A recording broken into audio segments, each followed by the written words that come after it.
Hello बच्चों, आज की क्लास में हम लोग कोएफिशिएंट और डिटर्मिनेशन, जिसको हम आर स्क्वायर भी बोलते हैं, एंड एनोवा टेबल की theory as well as numerical दोनों कवर करने वाले हैं। राइट?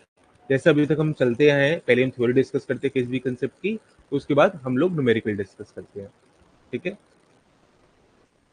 ऑल्सो आपको पता ही है कि हम लोगों ने आरबीआई ग्रेड बी डीपीआर 2025 का कोर्स स्टार्ट कर दिया है। इस कोर्स के अंदर आपको फुल सिलेबस कवरेज मिल रहा है। इसका मतलब क्या? अगर कोई भी हम कंसेप्ट पढ़ रहे हैं तो हम उसको फुल डिटेल में पढ़ रहे हैं। पहले हम उसकी थ्योरी पढ़ते हैं, उससे रिलेटेड न्यूमेरिकल सॉल्व करते हैं, then topic wise question solve करते हैं। राइट? तो आपको फुल सिलेबस कवरेज मिल रहा है बच्चे। टेस्ट सीरीज आपको मिल रही है इस कोर्स के अंदर, both for phase 1 and phase 2। Interactive live sessions है। टॉपिक वाइज क्वेश्चन मैं आपको बता चुका, it is a part of full syllabus coverage. Doubt clearing sessions, ebooks and class notes are being provided and guidance for English exam. Right? तो ये वाला course हम start कर चुके हैं बच्चे। अगर आपको लगता है कि आरबीआई ग्रेड बी डीपीआर के लिए आप प्रिपेयर कर रहे हो for 2025, I think this course is best for you, क्योंकि इस कोर्स के अंदर हम बेसिक्स टू एडवांस थ्योरी से लेके न्यूमेरिकल हर एक चीज कवर कर रहे हैं बच्चे। राइट? ऑल्सो क्योंकि हम इकोट्रिक्स पढ़ ही रहे हैं, ये वाली क्लास के बाद आपको अंदाजा हो जाएगा कि इकोट्रिक्स को हम कैसे लेके चल रहे हैं। हम सारे सब्जेक्ट को वैसे लेके चल रहे हैं बच्चे। तो हमने एक और कोर्स स्टार्ट करा है, बेसिक्स टू एडवांस इकोनॉमेट्रिक्स। इस कोर्स के अंदर भी आपको सारी चीजें प्रोवाइड होंगी बच्चे। राइट? तो स्टार्ट करते हैं आज की class, coefficient of determination and ANOVA table. Hello बच्चों, today we are starting with coefficient of determination. So write down coefficient of determination.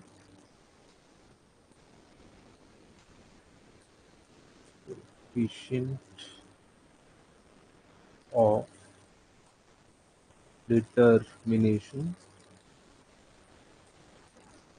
and the other name of this is a measure of goodness of fit. A measure of goodness of fit. Right? अभी तक हमने क्या किया था? अभी तक हमने hypothesis testing तक कवर कर लिया था, जहाँ पे हम बता रहे थे कि अगर हमारा एक रिग्रेशन मॉडल है y is equals to beta one plus beta two x i, तो बीटा वन और बीटा टू हम चेक कर रहे थे कि सिग्निफिकेंट टेस्ट आ रहे हैं या फिर नहीं आ रहे थ्रू पी वैल्यूज या फिर थ्रू टी टेस्ट। ठीक है। आज हम करेंगे कोएफिशिएंट ऑफ डिटर्मिनेशन, जिसको हम बोलते हैं measure of goodness of fit. Right on the definition first. Write down the definition first.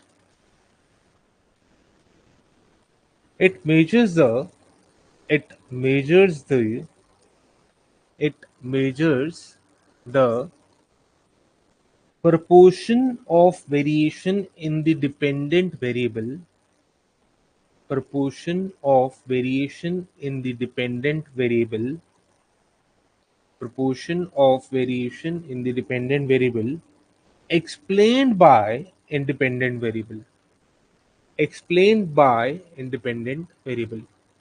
So for example, हमारे पास ये इक्वेशन थी y is equals to beta one plus beta two x I plus u आई।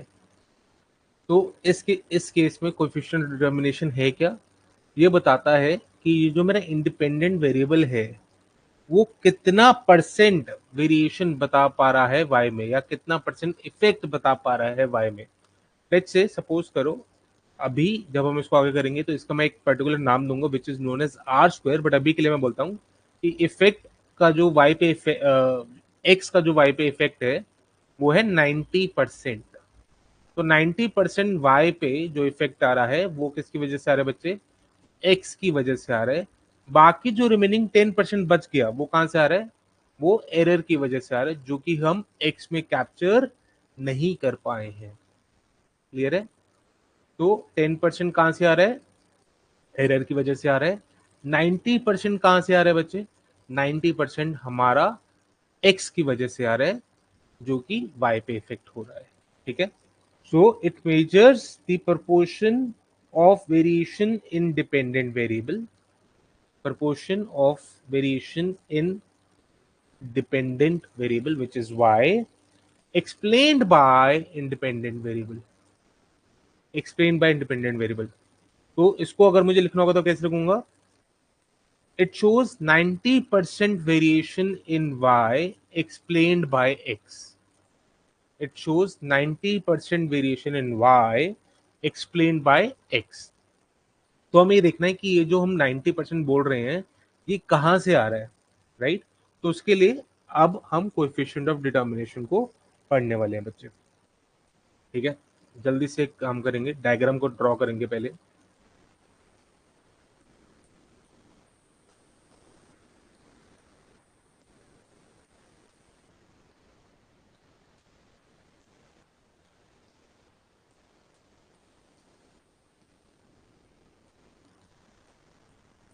ठीक है, यहाँ पे आप लिखोगे y, यहाँ पे y मेजर कर रहे हो, यहाँ पे आप x मेजर कर रहे हो। मैं एक लाइन बना रहा हूँ जो कि है सैंपल रिग्रेशन फंक्शन वाली लाइन। कौन सी लाइन है बच्चे? Sample regression function. सपोज करो वो लाइन कुछ यहाँ से ऐसे कुछ पास कर रही है, थोड़ा सा इसको यहाँ ले लेते हैं। ठीक है, वो लाइन कुछ ऐसे पास कर रही है। याद रखना ये जो लाइन है वो क्या है? सैंपल रिग्रेशन फंक्शन वाली लाइन। और सैंपल रिग्रेशन फंक्शन वाली लाइन होती कौन सी है? वाई आई हैट, जो कि मुझे मीन वैल्यू देता है, is equals to b1 not beta one, क्योंकि सैंपल रिग्रेशन फंक्शन की लाइन है, plus b2 into x i. ठीक है, और अगर मुझे इसको स्टोकेस्टिक टर्म में लिखना है, स्टोकेस्टिक का मतलब एरर टर्म के साथ लिखना है, तो कैसे लिखेंगे? Y i is equals to Y I hat plus e i. तो इसको मैं अगर और ओपन कर दूं, वाई आई हैट की वैल्यू क्या है बच्चे? b1 plus b2 x I plus e i. ठीक है, और मैंने आपको एक और प्रॉपर्टी करवा रखी है ओएलएस के थ्रू कि जो भी मेरी सैंपल रिग्रेशन फंक्शनल लाइन होगी वो पास करेगी mean values of x and y, mean values of x and y. याद है ना, नॉर्मल इक्वेशन से आ रहा था बच्चे ये चीज, राइट?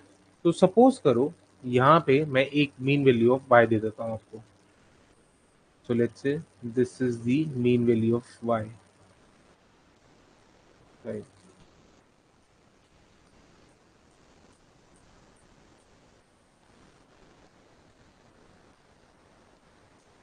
मैं इसको डॉटेड लाइन इसलिए बना रहा हूँ क्योंकि मुझे थोड़ा सा यहाँ पे डिस्टिंक्शन बनाना पड़ेगा कि मीन वैल्यू ऑफ वाई है कौन सी, इसलिए सिर्फ मैंने इसको डॉटेड लाइन बनाया है। तो अगर मैं बोलता हूँ कि this is here y is equals to y bar, तो x equals to x bar कहाँ पे होगा? मैंने आपको बोला था कि जो सैंपल रिग्रेशन फंक्शन है वो पास कहाँ से करेगा? Mean values of x and y. तो यहाँ पे मेरे पास y बार की जो लाइन है वो इंटरसेक्ट कर रही है, तो ऑब्वियस सी बात है सर जो हमारा x बार होगा वो कहीं ना कहीं यहाँ पे होगा।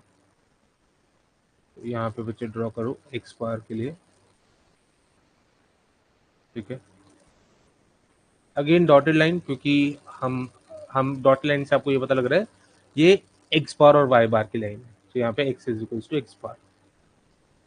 ठीक है, अब मैं क्या कर रहा हूँ, मैं कोई भी एक्स आई यहाँ पे चूज कर रहा हूँ और कॉरेस्पॉन्डिंगली मुझे कोई भी यहाँ से वाई आई मिलेगा। सपोज करो, let me change the colour of my pen now. Suppose करो ये आपने कोई एक्स आई चूज कर लिया है यहाँ पे, this is your x i. तो कॉरस्पॉन्डिंगली आपको लेट्स से कुछ वाई आई मिलता है, जो कि ये रहा आपका वाई आई। ठीक है, ये कौन सा वाई आई बना रहे हो बच्चे? ये वाला, क्योंकि यहाँ पे एरर टर्म है। एरर कैसे पता लग रहा है? क्योंकि अगर मैं वाई इस लाइन के ऊपर बनाता तो ये होता वाई आई हैट। तो यहाँ पे आप इसको बोल सकते हो this is nothing but why I hat. ठीक है, अगर वाई आई हैट होता तो ये इक्वेशन होती जहाँ पे एरर नहीं होता। ठीक है बच्चे, क्लियर है अभी तक? आगे चल सकते हैं। अब यहाँ पे अगर मैं आपको, और ये बताओ इसकी वैल्यू क्या है जो एग्जैक्टली इसके ऊपर है, क्योंकि वाई बार के लिए है, तो सर ये तो हमारा वाई बार हो गया। Does it make sense? अब यहाँ से एक ना डॉटेड लाइन ग्रीन कलर की ड्रॉ कर लो। ये ना चीज़ बहुत ईज़िली और आराम से समझना बच्चे, क्योंकि है इम्पोर्टेंट। क्योंकि ये मुझे थोड़ा-सा सही करना पड़ेगा, तो इसको आप करेक्ट करके xi यहाँ पे लिख सकते हो, ठीक है? अब मुझे एक चीज़ का आप आंसर दो, क्या ये जो डिस्टेंस है सैंपल रिग्रेशन फंक्शन से यहाँ तक का, क्या इस डिस्टेंस को मैं yi हैट माइनस y बार लिख सकता हूँ? सर बिल्कुल लिख सकते हो, क्योंकि हमारा ये y बार है, ये yi हैट है, तो ये जो डिस्टेंस है ये yi माइनस y बार बिल्कुल लिख सकते हो सर आप। ये जो डिस्टेंस है बच्चे, ये जो डिस्टेंस है, क्या इसको मैं yi माइनस yi हैट लिख सकता हूँ? बिल्कुल लिख सकते हो सर, इसमें भी कोई प्रॉब्लम नहीं है हम लोगों को। और मैं पेन का कलर चेंज कर रहा हूँ। जो ये पूरा डिस्टेंस है यहाँ से लेके, तो सॉरी बच्चे, आई थॉट मैंने पेन का कलर चेंज कर दिया था। यहाँ से लेके यहाँ तक ये जो पूरा डिस्टेंस है बच्चे, क्या मैं इसको yi माइनस y बार लिख सकता हूँ? ठीक है, अब इसको और ध्यान से समझने की कोशिश करेंगे हम कि देखो, ये जो डिस्टेंस है y बार से y हैट तक का, इस डिस्टेंस को हम बोलते हैं वेरिएशन ड्यू टू रिग्रेशन। क्या बोलते हैं?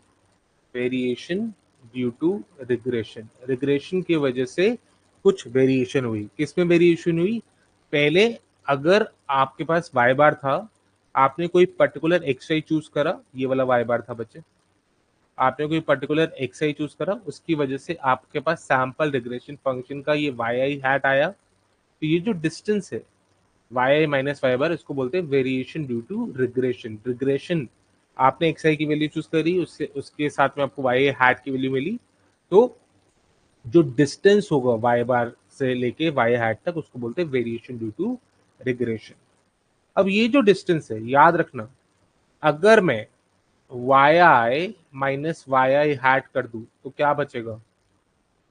इस इक्वेशन से बताओ सर। अगर इस इक्वेशन से बताना तो ये तो ei बचेगा। तो क्या ये ei नहीं है? सर बिल्कुल सर, ये तो ei है। इसको बोलते हैं वेरिएशन ड्यू टू रेजिडुअल। मैंने आपको बताया था ना, इसको रेजिडुअल बोलते हैं बच्चे एरर को। तो इसको बोलते हैं वेरिएशन ड्यू टू रेजिडुअल।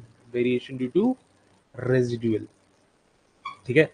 अब आपको ये चीज बिल्कुल क्लियर है कि वेरिएशन ड्यू टू रिग्रेशन किसको बोलते हैं? yi माइनस y बार को। वेरिएशन ड्यू टू रेजिडुअल किसको बोलते हैं?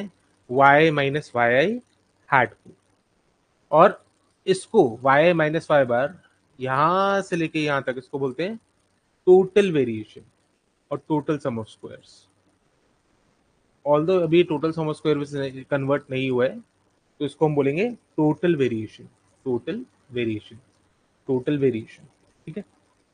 तो क्या हम इसको ऐसे लिख सकते हैं? ध्यान से देखना, y minus y bar can be written as yi hat minus y bar plus yi minus yi hat. अगर आप इसको ओपन करते हो ना बच्चे, इफ यू ओपन दिस, आपको एग्जैक्टली ये चीज मिलती है। तो इसको हमने क्या बोला था? Total variation. तो यहाँ पे लिख लो, this is known as total variation. इस टर्म को हमने क्या बोला था बच्चे? अभी इसको थोड़ा सा इरेज करके ढंग से लिख लेते हैं।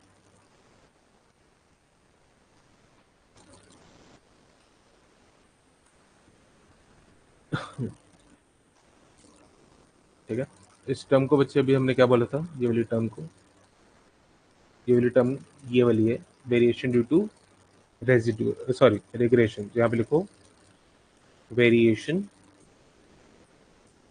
Due to regression. इस वाली टर्म को हमने क्या बोला था? Error. Variation due to residual. यहाँ पे लिखो वेरिएशन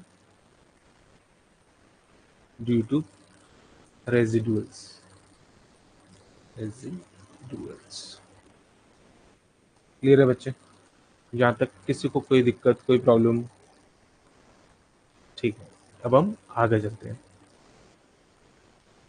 अब लिखो, हमने अभी तक क्या लिखा था?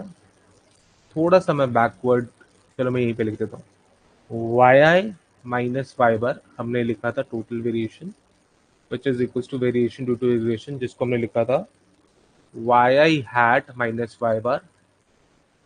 फिर हमने लिखा था वेरिएशन ड्यू टू रेजिडुअल, उसके लिए हमने लिखा था Y I minus Y I hat. ठीक है, यही लिखा था ना बच्चे। अब अगर आपको याद होगा, मैंने हमेशा से स्मॉल एक्स आई को क्या लिखा था सर? आपने लिखा था एक्स आई माइनस एक्स बार। ऐसी स्मॉल वाई आई को क्या लिखा था सर? कैपिटल वाई आई वाई माइनस वाई बार। अब बताओ, ये capital Y I minus Y बार हो रहा है तो इसको हम स्मॉल वाई आई लिख सकते हैं? बिल्कुल लिख सकते हैं sir. This is small Y I which is equal to, ध्यान से देखना, अब मैंने आपको एक प्रॉपर्टी बताई थी, y bar is equals to y hat bar, बताई थी ना बच्चे जब हम ओएलएस वाली प्रॉपर्टीज कर रहे थे। तो इस प्रॉपर्टी का यूज करते हुए क्या मैं इस टर्म को ऐसे लिख सकता हूँ, वाई आई hat minus Y hat bar? लिख सकता हूँ, बिल्कुल लिख सकते हो सर, क्योंकि Y bar is equals to Y I hat. क्या इसको मैं स्मॉल वाई आई हैट लिख सकता हूँ? क्योंकि स्मॉल में क्या हो रहा है, वाई माइनस वाई बार, यहाँ पे दोनों जगह हैट है, तो क्या हम इसको स्मॉल वाई हैट लिख सकते हैं? बिल्कुल लिख सकते हैं। तो लिख दो बच्चे, this is small Y I hat. ठीक है, अब ये क्या था सर? ये तो एरर था हमारा, तो लिख लो इसको, दिस इज ई आई। ठीक है बच्चे, क्लियर है? अब यहाँ पे एक और चीज लिखो, just give me a second यार।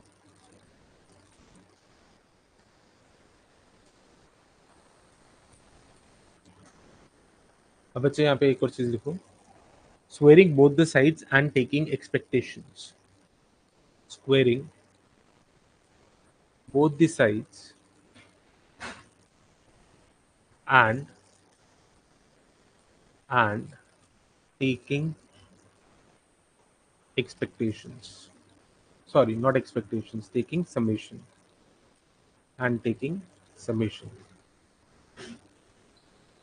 ध्यान से देखेंगे तो इसको हम ऐसे लिख सकते हैं, summation small Y I square is equals to summation, क्योंकि यहाँ पे दो वेरिएबल्स हैं तो स्क्वायर हमेशा ब्रैकेट में लगेगा बच्चे, वाई हैट प्लस ई आई का होल स्क्वायर। जब आप इसको ओपन करोगे तो ओपन कैसे होगा बच्चे? ये फॉर्मूला लग जाएगा a square plus b, a square plus b square plus two a b का फ्रेडम समेशन। ए स्क्वायर यहाँ पे क्या है, वाई आई hat square, plus b square क्या बच्चे, e I square, plus two a b क्या लिख सकते हैं, small Y I hat e i. यही होगा ना?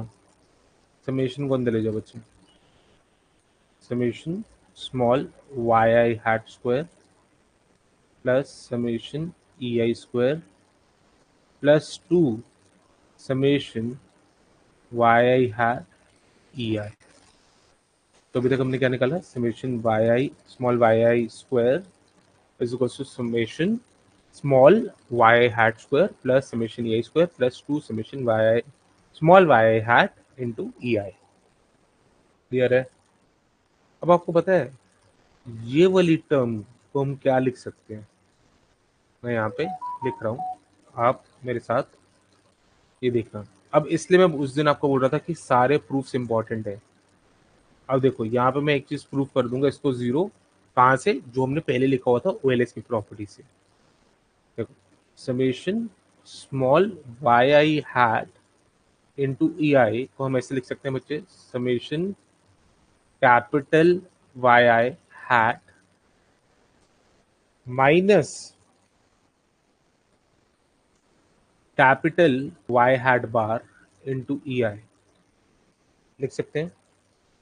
अब क्या हम इसको ऐसे लिख सकते हैं बच्चे, समेशन कैपिटल वाई आई हैट ई आई माइनस वाई बार समेशन ई आई, क्योंकि यहां से मैं वाई बार भी लिख सकता हूँ या फिर वाई हैट बार भी लिख सकता हूँ, तो मैं वाई बार लिखना चाहता हूँ। अब नॉर्मल इक्वेशन नंबर 1 से क्या समेशन ई आई की वैल्यू 0 आई थी?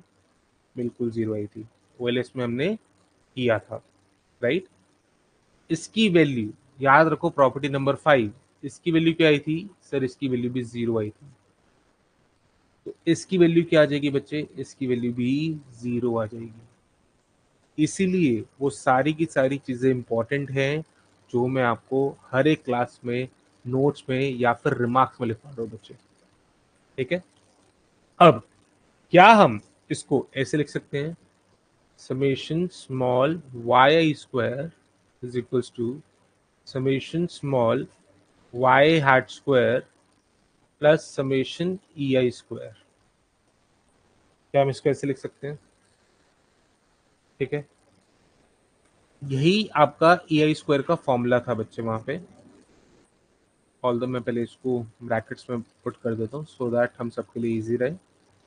आप भी इसको एक बार बच्चे ब्रैकेट्स में पुट कर लो, राइट? यहाँ से आप ई आई स्क्वायर बहुत इजीली निकाल सकते हो, right? If you can solve for E I square, आपको ई आई स्क्वायर की वैल्यू मिल जाएगी। मैं आपके लिए सॉल्व कर देता हूँ, बट अभी के लिए लिखना मत, मतलब मैं सिर्फ आपके लिए लिख रहा हूँ। Summation E I square is equals to summation small Y I square minus summation small Y I hat square, ठीक है? इस वजह से हम बहुत इजीली लिख सकते हैं। बट अभी के लिए मैं आपसे इस इक्वेशन के बारे में ज्यादा बात करना चाहूंगा, ठीक है? राइट डाउन नेक्स्ट पेज पे, summation small Y I square is equals to summation small Y I hat square plus summation E I square.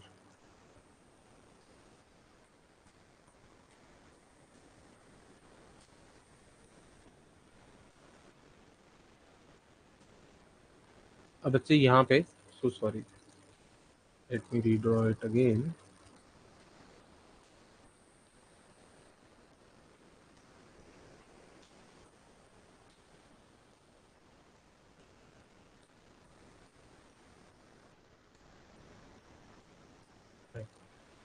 अब बच्चे यहाँ पे मुझे आप एक चीज का आंसर बताओ, आई वॉन्ट दिस थिंग, ठीक है? मुझे ये चीज चाहिए, मैं कैसे लेके आऊंगा? देखो, स्मॉल वाई आई हैट है क्या चीज?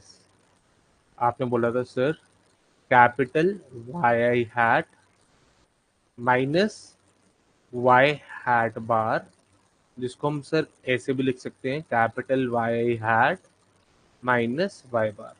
इसको कोई प्रॉब्लम है यहाँ पे? ठीक है, अब अगर मुझे सिर्फ कैपिटल वाई आई लिखना है तो मैं कैसे लिखता हूँ उसको? b1 प्लस b2 एक्स आई प्लस ई आई। क्योंकि यहाँ पे हैट नहीं लगाया है तो स्टोकास्टिक वाला लिखा है, तो यहाँ पे ई आई आएगा ही आएगा।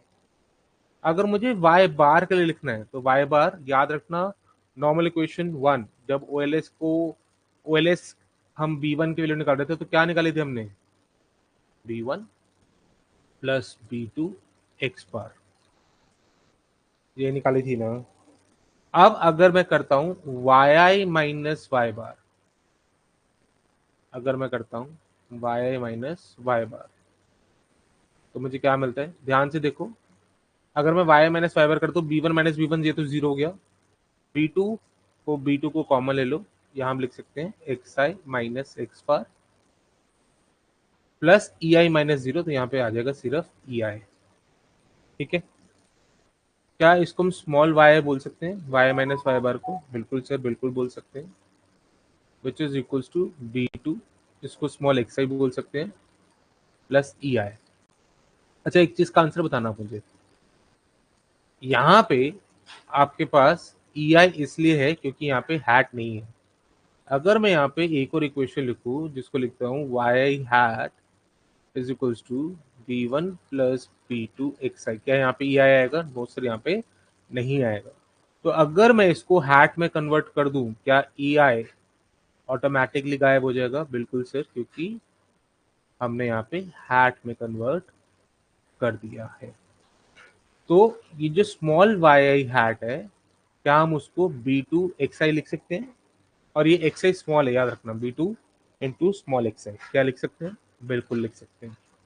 अब यहाँ पे लिखो summation small y square is equals to summation, इसकी जगह y हैट की जगह I am writing b2 small xi का होल स्क्वायर, क्योंकि y हैट स्क्वायर है, प्लस समेशन ei स्क्वायर। ठीक है बच्चे, अब summation small y square is equals to, क्या हम इसको ऐसे लिख सकते हैं, b2 स्क्वायर कॉमन क्योंकि वो कांस्टेंट आ गया, summation small xi square plus summation ei square, लिख सकते हैं बच्चे। अब याद रखना, उस दिन हम यही चीज सॉल्व कर रहे थे बच्चे, जब मैंने आपको बोला था कि अनोवा टेबल में जब हम इसको करेंगे तो मैं आपको डिटेल में बताऊंगा। अब जब आप ei स्क्वायर की वैल्यू निकालते हो तो वैल्यू क्या आएगी बच्चे, summation ei square is equals to summation small y square minus b2 square summation small xi square. अब समझ आया कहाँ से आ रही है वैल्यू, इसको प्लीज ध्यान में रखेंगे, ठीक है, इसको नहीं भूलेंगे बच्चे, ठीक है। आगे चलते हैं, अभी तक हमने ये वाली वैल्यू निकाल ली थी, ठीक है। राइट डाउन रिमार्क्स नाउ, यहाँ से बच्चे आपका इंपॉर्टेंट शुरू हो गए। Right down remark number 1,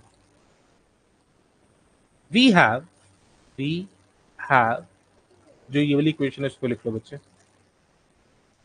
rather अभी के लिए ना ये वाली इक्वेशन लिखते हैं स्टार्टिंग में, क्योंकि अभी के लिए ज्यादा हेल्पफुल है, बट ये हम याद रखेंगे कि इसको हम ये लिख सकते हैं, ठीक है। सो राइट डाउन इक्वेशन जो कि टॉप में लिख गिवन है बच्चे, we have summation small yi square which is equals to summation small yi hat square plus summation ei square। इसको हम बोलते हैं, क्योंकि टोटल वेरिएशन से आ रहा है, इसको बोलते हैं total sum of squares, total sum of squares. बच्चे अब इंपॉर्टेंट चीज शुरू हो गई है, सारा ध्यान यहाँ पे, ठीक है। इसको हम बोलते हैं बच्चे explained sum of square, explained sum of squares, bracket में लिख लो ESS, explain sum of squares. ये कहां से आ रहा था, वेरिएशन ड्यू टू रिग्रेशन से। तो हम जिसको एक्सप्लेन कर पा रहे हैं, एक्सप्लेन कैसे कर पा रहे हैं, हम ये बता पा रहे हैं ना कि y के अंदर 90% वेरिएशन x की वजह से आ रही है, तो हम एक्सप्लेन कर पा रहे हैं उसको, इसलिए बोलते हैं एक्सप्लेन सम ऑफ स्क्वायर्स। इसको हम बोलते हैं बच्चे residual sum of squares, residual sum of squares, जिसको हम नाम देते हैं RSS, ठीक है। तो हमें ये क्या पता लगा, TSS is equals to ESS plus RSS। ESS क्या है, total sum of squares is equals to ESS explain sum of squares is equals to RSS residual sum of squares. Right down total sum of squares is equals to explain sum of squares plus residual sum of squares, ठीक है। अगर मैं इस पूरी equation को TSS से divide कर दूं तो क्या बचेगा, TSS by TSS is equals to ESS by TSS plus RSS by TSS। क्या इसको कट करके हम 1 लिख सकते हैं, बिल्कुल लिख सकते हैं। इसको ESS by TSS को हम बोलते हैं R स्क्वायर, और R स्क्वायर लिखने से पहले एक और चीज लिखो, this is coefficient of determination, this is coefficient of determination, जिसका नाम है R स्क्वायर, इसका नाम है R स्क्वायर, जिसको हम डिनोट किससे कर रहे हैं बच्चे, R स्क्वायर से डिनोट कर रहे हैं, ठीक है, प्लस RSS बाय TSS, ठीक है। क्या हम अब इसको ऐसे लिख सकते हैं, 1 is equals to R square plus R S S by T S S. R square क्या है बच्चे? R square is equals to, अब यहाँ पे ना सारे फॉर्मूलेज हैं, और ये जो फॉर्मूलेज हैं इसको आप एज अ फॉर्मूले मत लो, इसको जब आप आरबीआई फेज 1 दे रहे होगे या फिर फेज 2 दे रहे होगे तो कुछ मिसिंग इन्फॉर्मेशन मिलेगी आपको, तो ये सारे फॉर्मूलेज आपको हेल्प करेंगे वो मिसिंग इन्फॉर्मेशन को कैसे फिल इन करना है उसके लिए, तो ये सारी चीजें बहुत इंपॉर्टेंट है बच्चे। या so R square is equals to 1 minus R S S by T S S. R square is equals to 1 minus summation E I square by summation Y I square. याद रखना आर एस एस को हमने ई आई square बोला था, मैं एक minute आपको दिखाता हूँ। आर स्क्वायर को हमने बच्चे देखो यहाँ पे क्या बोला था, आर आर एस एस को हमने ई आई स्क्वायर बोला था, ई एस एस को summation small Y hat square बोला था, एंड टी एस एस को समेशन स्मॉल वाई स्क्वायर बोला था। तो एग्जैक्टली सेम चीज हम यहाँ पे भी लिख रहे हैं।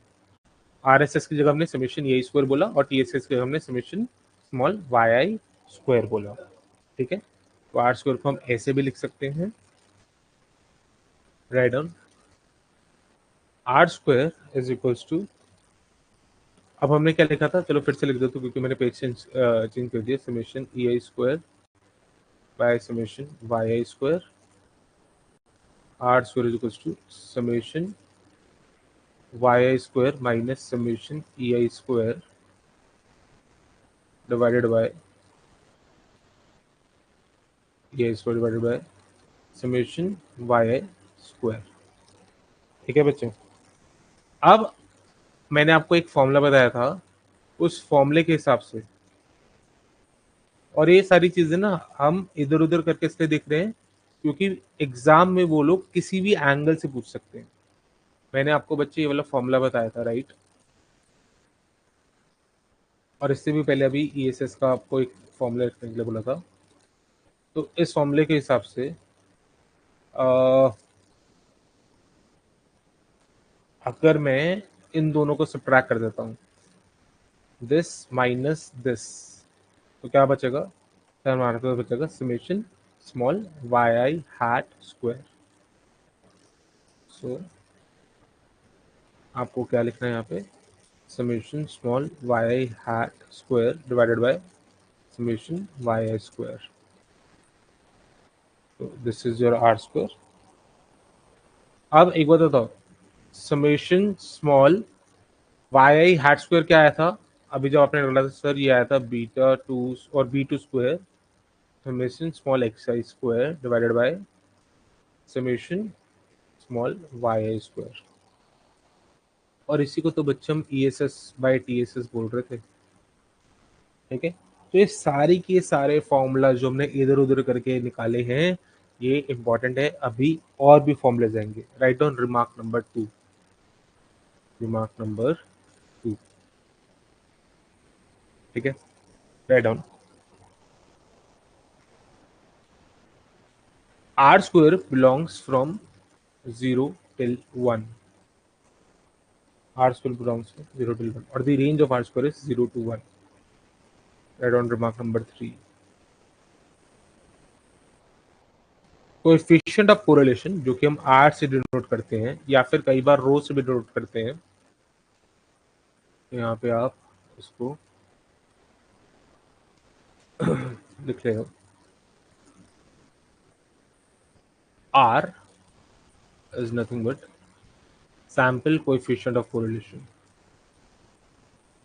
कोएफिशिएंट ऑफ कोरिलेशन हम कर चुके हैं बच्चे क्लास में, है ना, हमने रो से किया था, बट अगर मैं आर लिखता हूँ तो उसको बोलते हैं सैंपल, रो किसके लिए, population, population correlation coefficient, R से हम डिनोट करते हैं sample correlation coefficient is equals to plus minus under root R square. ये बहुत इंपॉर्टेंट रिलेशन है बच्चे। तो अगर आपको बाय चांस आर की वैल्यू गिवन है या फिर कोएफिशिएंट ऑफ कोरिलेशन की वैल्यू गिवन है, आप बहुत इजीली आर स्क्वायर निकाल सकते हो। क्या करना है आर स्क्वायर निकालने के लिए, सीधा इसको स्क्वायर कर देना, you will find the value of R square. या फिर अगर आपको आर स्क्वायर गिवन है तो अगर आप उसको अंडर रूट लेते हो तो आपको कोएफिशिएंट ऑफ कोरिलेशन की वैल्यू मिल जाती है।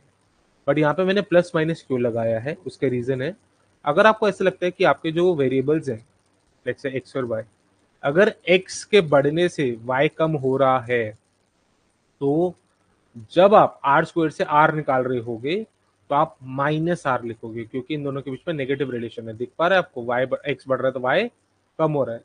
बट अगर रिलेशन पॉजिटिव रहा, एक्स के बढ़ने से वाई बढ़ा या फिर एक्स के कम होने से वाई कम हुआ, तो आप आर को, कोएफिशिएंट ऑफ कोरिलेशन को पॉजिटिव रखोगे। Does it help? For example, just give me one example, अगर आर स्क्वायर 64 है या 0.64 है, विच इज इक्वल टू 64%, तो यहाँ पे अगर मुझे आर की वैल्यू निकालनी होती तो क्या करता, अंडर रूट ऑफ 0.64, जो कि मेरे पास आंसर आता 0.8। ठीक है, बट क्योंकि नेगेटिव रिलेशन है तो मैं लिखता -0.8। यहाँ पे अगर मैं निकाल रहा होता 0.64 विच इज इक्वल टू 0.8, यहाँ पे मैं माइनस साइन पुट नहीं करता क्योंकि रिलेशन पॉजिटिव है। तो ये समझ आ गया बच्चे, प्लस और माइनस क्यों लिखा है? क्योंकि अगर आपको लगता है एक्स और वाई के बीच में नेगेटिव रिलेशन है तो आप माइनस साइन पुट करोगे, अगर आपको लगता है एक्स और वाई के बीच में पॉजिटिव कोरिलेशन है, आप माइनस साइन पुट नहीं करोगे। Right on fourth, R square is equals to E S S by T S S. अब यहाँ पे फिर से हम फॉर्मूलेस को इधर उधर करके बहुत सारी चीजें निकालने वाले हैं, राइट? तो can we write R square is equals to E S S by summation small Y square, बिल्कुल लिख सकते हैं। यहाँ से ई एस एस की वैल्यू निकाल लो बच्चे, E S S is equals to summation small Y square into R square. ठीक है, तो this will give you one formula. ऐसी different different formulas we can find it out. उसके बाद लिखो, इसको आप एक कम करो, इसको ना आप ए नाम दे दो, दिस इज योर ए। अब लिखो बी के लिए, B R square is equals to 1 minus R S S by T S S. ठीक है, तो can we write R S S by T S S is equals to 1 minus are square. Can we write R S S by T S की जगह हम क्या लिख सकते हैं, summation small Y square is equals to 1 minus are square. Can we write R S S is equals to 1 minus are square into summation Y small Y square. तो ये आपके पास एक और फॉर्मूला आ चुका है बच्चे। ठीक है, देखो ध्यान से, ई एस एस क्या था, ई एस एस था, इसको आप अगर थोड़ा सा और ढंग से लिखते तो इसको आप ऐसे आर स्क्वायर को पहले भी लिख सकते हो। तो ई एस एस क्या है, are square into T S S, but R S S क्या है, 1 minus are square into T S S. ठीक है, so this is nothing but your R S S. अब रिमार्क नंबर लिखना है फिफ्थ, बट फिफ्थ रिमार्क के लिए हम चूज करेंगे नेक्स्ट पेज, क्योंकि we are starting now with analysis of variance technique, or in other words ANOVA table. Radon, analysis of variance technique, analysis of variance technique.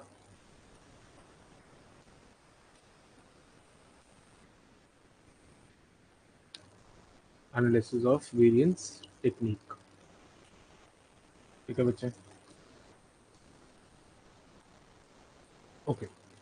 Again, the most important and the favorite topic of RBI grade BDPR, पूछते ही पूछते हैं इसमें से। ठीक है, पहले इसकी definition लिखो बच्चे। The decomposition of the decomposition of TSS into ESS and RSS, the decomposition of TSS into ESS and RSS is called analysis of variance technique. Analysis of variance technique bracket में लिख देना और यहाँ पे लिख दो अनोवा.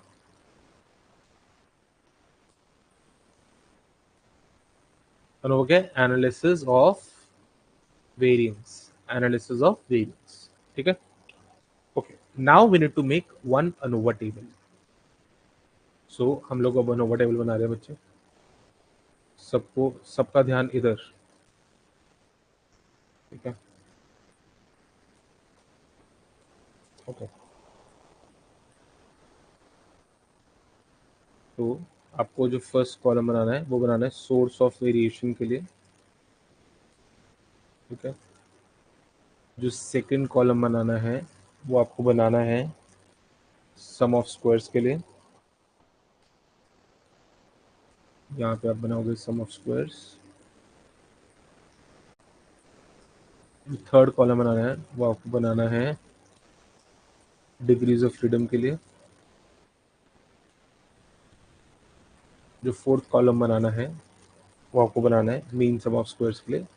और fifth column आप बना लो for F.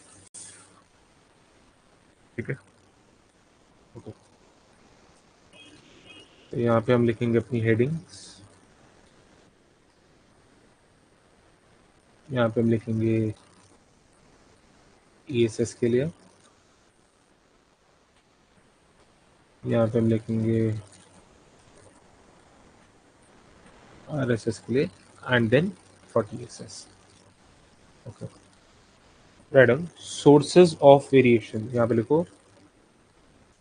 Sources of variation. Sources of variation. ठीक है. यहाँ पे लिखो sum of squares. Sum of squares. यहाँ पे लिखो डिग्रीज ऑफ फ्रीडम. यहाँ पे लिखो मीन सम ऑफ स्क्वायर्स.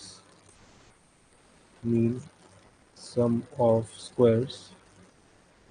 और यहाँ पे लिखो एफ. ठीक है. ऑल्दो एफ इसका पार्ट नहीं होता जनरली, मैं आपको इसलिए बता रहा हूँ क्योंकि पेपर में ना वो कई बार आपको बोलते हैं कि कैलकुलेट एफ. तो आपको जो बनाना है वो यहीं तक बनाना है मीन सम ऑफ स्क्वायर तक. बट मैंने एफ अभी इसलिए इंक्लूड करा है just to show you the calculation. आप इसको अलग से भी शो कर सकते हो. It is not a part of. और इफ़ यू वांट, हम इसको नोवा टेबल का पार्ट नहीं समझते तो इसको अभी के लिए ना हटा लेते हैं. हम सिर्फ वही चीज़ करते हैं जो कि हम पार्ट समझते हैं इसको. ठीक है.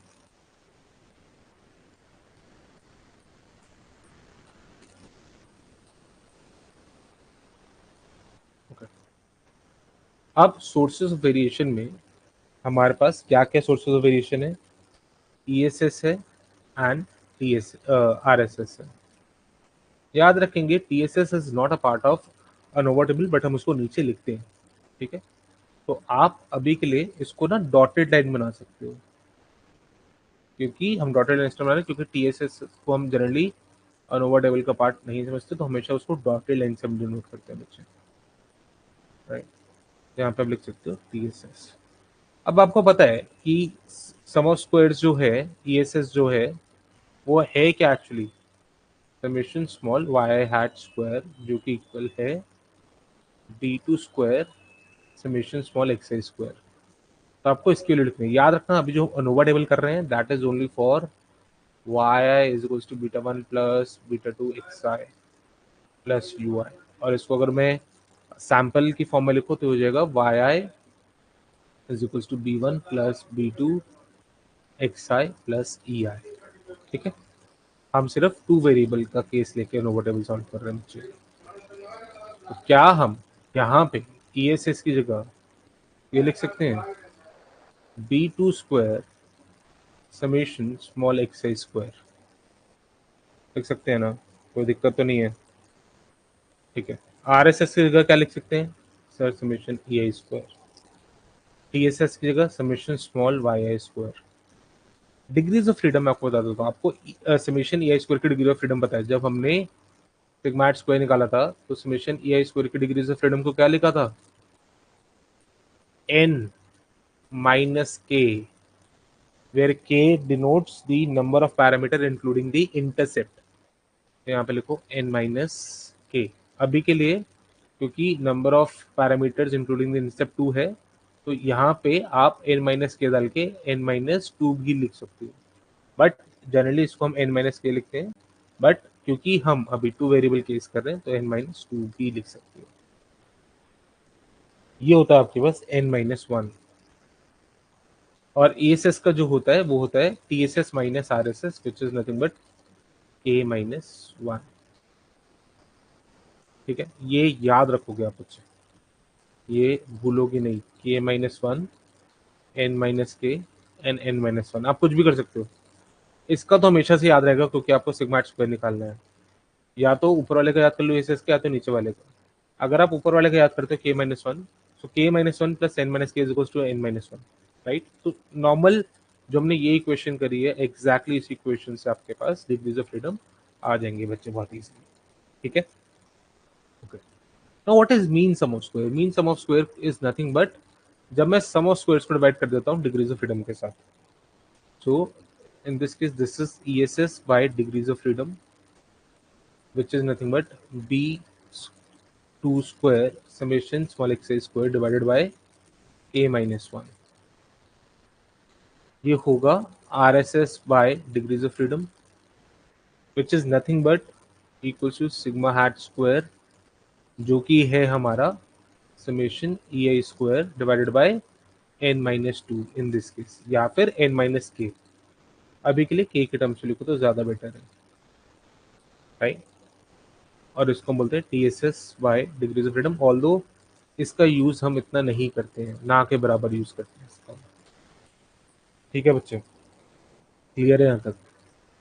परफेक्ट। अब नेक्स्ट क्लास में मैं आपको ये बताऊंगा कि एफ डिस्ट्रीब्यूशन क्या होता है। यहाँ से एफ डिस्ट्रीब्यूशन को समझने के बाद एफ कैलकुलेटेड वैल्यू कैसे, याद है ना, हमने जब हाइपोथेसिस किया था तो टी कैलकुलेटेड जेड कैलकुलेटेड निकाला था। तो यहाँ पे मैं आपको पहले एफ के बारे में बताऊंगा नेक्स्ट क्लास में, एफ को कैलकुलेट कैसे करते हैं उसके बारे में बताऊंगा, एंड इससे रिलेटेड ओनोवा से रिलेटेड कुछ न्यूमेरिकल्स हम सॉल्व करेंगे क्लास के अंदर, राइट। आपको पता ही है हम एक ही न्यूमेरिकल एग्जाम्पल करते आ रहे हैं, राइट। उसका रीजन क्या है कि वही हम एग्जाम्पल करते रहे, सो दैट आप उस न्यूमेरिकल एग्जाम्पल के थ्रू सारी चीजों में आप उसको अप्लाई कर पाओ, राइट। तो आपका जो होमवर्क है, जहां से मैं शुरू करूंगा कल वाली क्लास, वो पहले आपको न्यूमेरिकल एग्जाम्पल से शुरू करूंगा जहां पे हम अनोवा टेबल को देख रहे होंगे। ठीक है, तो आपको इसकी वैल्यूज पता है, इसकी वैल्यू आपको पता है, इसकी वैल्यू आपको पता है। बाय चांस अगर आपको ऐसा लगता है कि सर हम नहीं निकाल पा रहे, don't worry, as usual class में जब हम इसको सॉल्व करेंगे तो पहले मैं इसको सॉल्व करूंगा, उसके बाद आप ये देखोगे आपके कहीं पे डाउट्स हैं या फिर क्यों आपसे सॉल्व नहीं हुआ। ठीक है, हम वही वाला न्यूमेरिकल एग्जाम्पल करेंगे जहाँ पे एक्स और वाई की हमने 3 वैल्यूज ले रखी है बच्चे। ठीक है, तो नेक्स्ट क्लास के लिए हम क्या करने वाले हैं, न्यूमेरिकल एग्जाम्पल, देन हम लोग एफ डिस्ट्रीब्यूशन के बारे में पढ़ेंगे, देन एफ कैलकुलेटेड कैसे होगा, एंड वहां से हम हाइपोथेसिस टेस्टिंग पे जाएंगे बच्चे। अब ये जो हाइपोथेसिस टेस्टिंग है ये कलेक्टिव टेस्टिंग है। ठीक है, तो जब हम नेक्स्ट क्लास में इसको पढ़ेंगे तो मैं आपको ढंग से बताऊंगा कि एफ कहाँ पे यूज होता है, इसका फॉर्मूला क्या होता है, एफ कैलकुलेटेड कैसे निकालते हैं, एंड उसको हम हाइपोथेसिस टेस्टिंग में यूज कैसे करते हैं। अगर आपके पास कोई भी क्वेश्चन है please do reach out to me, do let me know. या तो लास्ट क्लास तक हमने यहाँ तक पढ़ लिया था कि हम अनोवा टेबल सीख गए थे कि अनोवा टेबल में क्या क्या कंपोनेंट्स आने वाले हैं। इस क्लास में मैंने आपको बताया था कि हम न्यूमेरिकल एग्जाम्पल से शुरू करेंगे, न्यूमेरिकल एग्जाम्पल देखेंगे एंड उसके बाद आगे बात करेंगे। सो राइट डाउन, आपके पास जो पहले से ही डेटा गिवन है वो एक बार मैं यहाँ पे लिख देता हूँ सो दैट आपको भी क्लैरिटी हो जाए। हमारे पास एक्स की वैल्यूज गिवन थी और वाई की वैल्यू गिवन थी। एक्स था 1 2 3, वाई था हमारे पास 1 3 एंड 8। ठीक है, अब अगर बोला जा रहा है, यही सेम न्यूमेरिकल एग्जांपल जो हमेशा अभी तक करते आ रहे हैं, तो अब अगर हमें ये बोला जा रहा है कि tell me the value of R square, तो आप कैसे बताओगे? अब आपको पता है कि आर स्क्वायर होता क्या है, are square is E S S by T S S. E S S क्या आया था बच्चा आपका, आपका आया था D two square into small sigma X I square divided by summation small Y I square, right. All the आप इन सबके वैल्यूज निकाल चुके हो, बट मैं अभी के लिए आपके लिए लिख देता हूँ। बी टू आपका आया था 7/2, तो बी टू स्क्वायर हो जाता है 7/2 का स्क्वायर विच इज 49/4। अगर मैं बात करता हूँ स्मॉल एक्स आई की, आपको पता है स्मॉल एक्स आई क्या है बच्चे, x I minus, so sorry, capital x I minus x bar, right, capital x I minus x bar. But हमें चाहिए समेशन स्मॉल एक्स आई स्क्वायर। तो आपको पता है कि यहाँ पे जो एक्स बार की वैल्यू है वो क्या आ रही थी, X bar is equal to 2, so -2 -2 -2, ये स्मॉल एक्स आई हो गया। अगर मुझे इसका स्क्वायर चाहिए तो क्या मैं स्मॉल एक्स स्क्वायर ऐसे लिख सकता हूँ, बिल्कुल लिख सकता हूँ। अब 1 -2 का स्क्वायर कितना होता है बच्चे, 1, इसको आप स्मॉल एक्स से बोल रहे हो, राइट। तो इसकी वैल्यूज एक कम करते हैं, इसको ढंग से लिखते हैं सो दैट ये क्लियर रहे, ठीक है? तो ये हमारे पास स्मॉल एक्स आई है is equals to -1 is equals to 0 and is equals to 1। But मुझे स्मॉल एक्स से स्क्वायर चाहिए, तो ये हो गया 1 का स्क्वायर -1 का स्क्वायर 1, 0 का स्क्वायर 0 एंड 1 का square 1। Summation of small x I square कितना हो गया बच्चे, 2, ये हमने पहले निकाला हुआ है, राइट। तो summation of small x I square is equals to 2, right. अब हम चलते हैं आगे, हमें निकालना है summation of small Y I square. Y I क्या गिवन था बच्चे, 1, 3 एंड 8।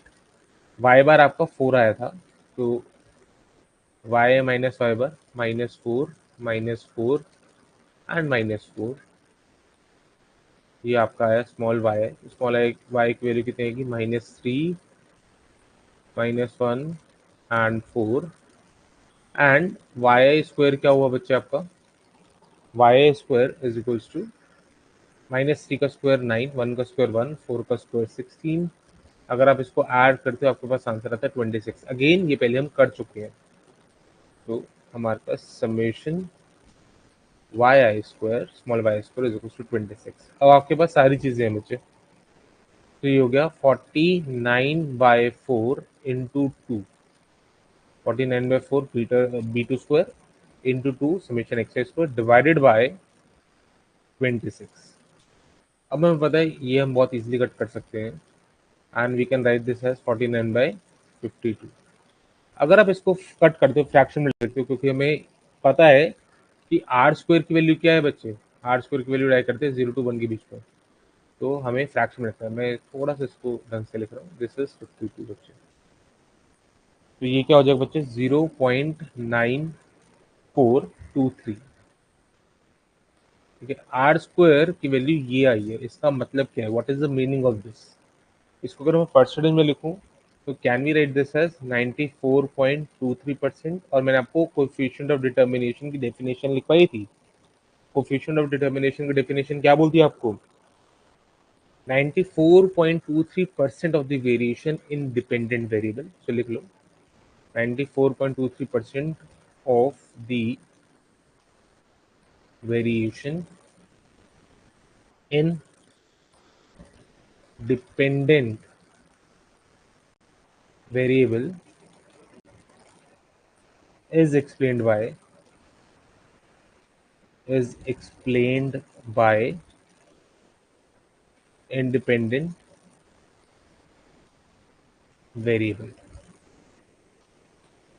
वेरिएबल्स। ऑल्दो यहाँ वेरिएबल ही लिखो, बट वर्ड आना चाहिए वेरिएबल्स, जितने भी इंडिपेंडेंट वेरिएबल्स, ठीक है।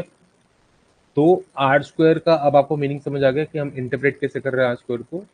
अगर आर स्क्वायर की वैल्यू 0.9423 है, तो हम इसको पहले परसेंटेज में कन्वर्ट करके क्या बोल रहे हैं कि 94.23% of the variation independent variable is explained by independent variable. तो आपके पास ये इक्वेशन दी बच्चे, y is equals to β1 plus β2 xi, plus some error, ये पॉपुलेशन रिग्रेशन फंक्शन। और अगर मुझे सैम्पल रिग्रेशन फंक्शन लिखना है तो b2 xi प्लस ei। हम वर्क कर रहे हैं सैम्पल रिग्रेशन फंक्शन के साथ, तो हम बोल रहे हैं कि इसमें 94.23% वेरिएशन इस x की वजह से आ रही है बच्चे। तो बाकी की जो रिमेनिंग, अगर मैं इसको अप्रॉक्सीमेटली 94 बोलूँ, तो रिमेनिंग 6% वेरिएशन कहाँ से आ रही है? EI रेजिडुअल से आ रही है। क्लियर है? यप। अब अगर आपको क्वेश्चन ये बोला जाए कि फाइंड द आर स्क्वायर, आपने आर स्क्वायर की वैल्यू निकाल ली। अब क्वेश्चन कह रहे हैं find the coefficient of correlation, find the coefficient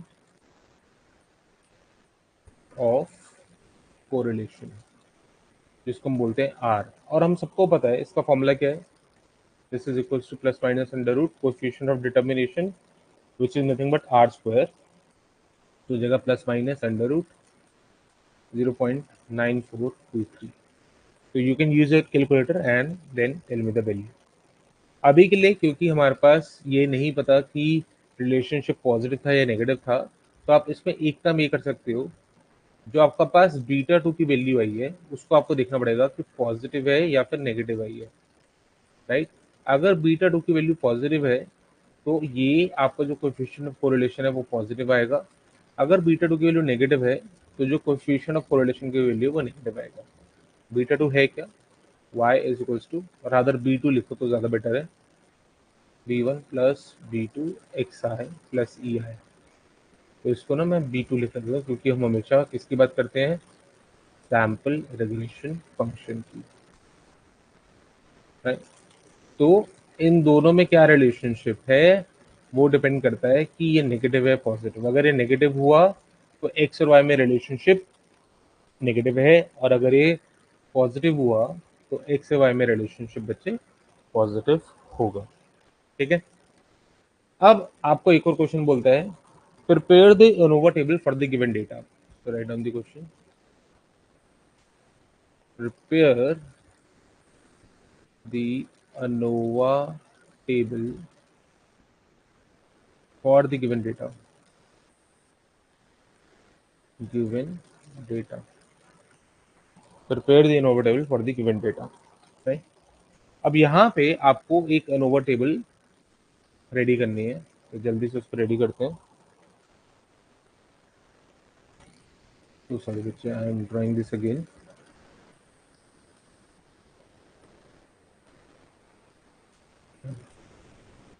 हमें 4 कॉलम चाहिए, तो लेट मी मेक 4 कॉलम्स।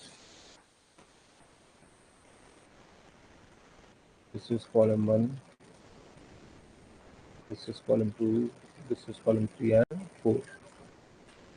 इन 4 कॉलम्स में हम लोगों ने, मैं एक बार रोज भी बना देता हूँ। This is for heading, this is for ESS, then this is for RSS and TSS। ठीक है। तो सबसे पहले हम लिख रहे हैं source of variation, sources of variation आप पूरा लिखोगे बच्चे, सोर्सेज ऑफ वेरिएशन। यहाँ पे आप लिखोगे sum of squares, sum of squares. यहाँ पे आप लिखोगे डिग्रीज ऑफ फ्रीडम, यहाँ पे आप लिखोगे mean sum of squares, mean sum of squares.